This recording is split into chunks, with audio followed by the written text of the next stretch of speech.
Today we have some extraordinary news to share with you about one of Philadelphia's oldest unsolved homicides.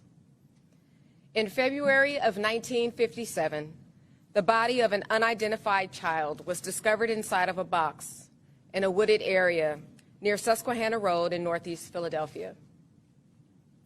The boy appeared to be malnourished, and his body bore the signs of recent and past trauma. In his very short life, it was apparent that this child experienced horrors that no one should ever be subjected to.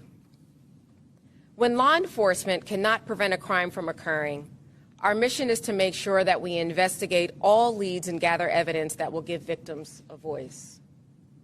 The science and technology that was instrumental in the identification of this child, one of our oldest unsolved homicides, gives me hope that we can continue to identify unknown victims of crime and that no one will ever again have to wait this long for their name and the story of their life to be told.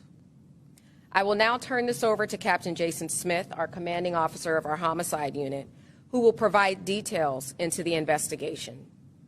Without the hard work, dedication, and passion and the doggedness of the many, we would not be here today to give America's formerly unknown child, Joseph Augustus Zarelli, a voice.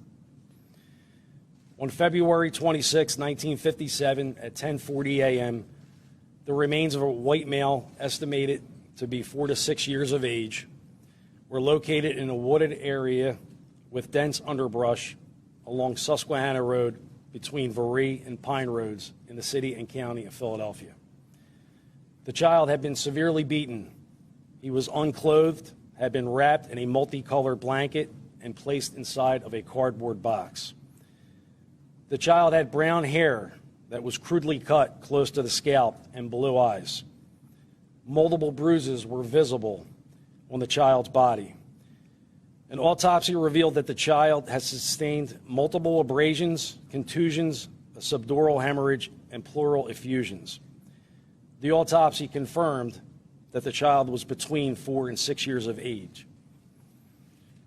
On October 30th, 1998, a court order was obtained to have the child's remains exhumed. A post-mortem examination was performed, and the child was subsequently reinterred at Ivy Hill Cemetery, located in the Cedarbrook section of Philadelphia. Portions of the remains were retained for future testing. DNA testing was performed at that time, but yielded no new leads in the investigation.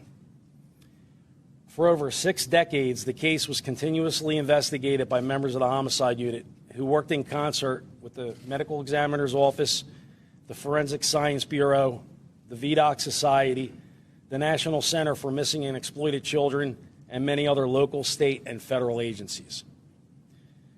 This investigation had come to be referred to as the boy in the box, and the child who was the subject of this investigation was referred to as America's unknown child.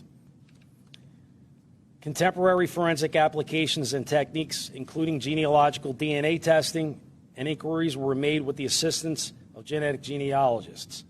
The results of the DNA testing were uploaded to DNA databases, and the results were interpreted by the genealogists involved in this investigation. Based on the interpretation of the results by the genealogists, detectives were able to locate and make contact with possible relatives of the child's family on the maternal side.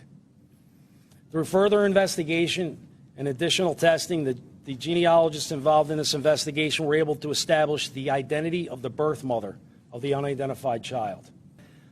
I would like to address 3 questions which I believe most of you would like an answer to.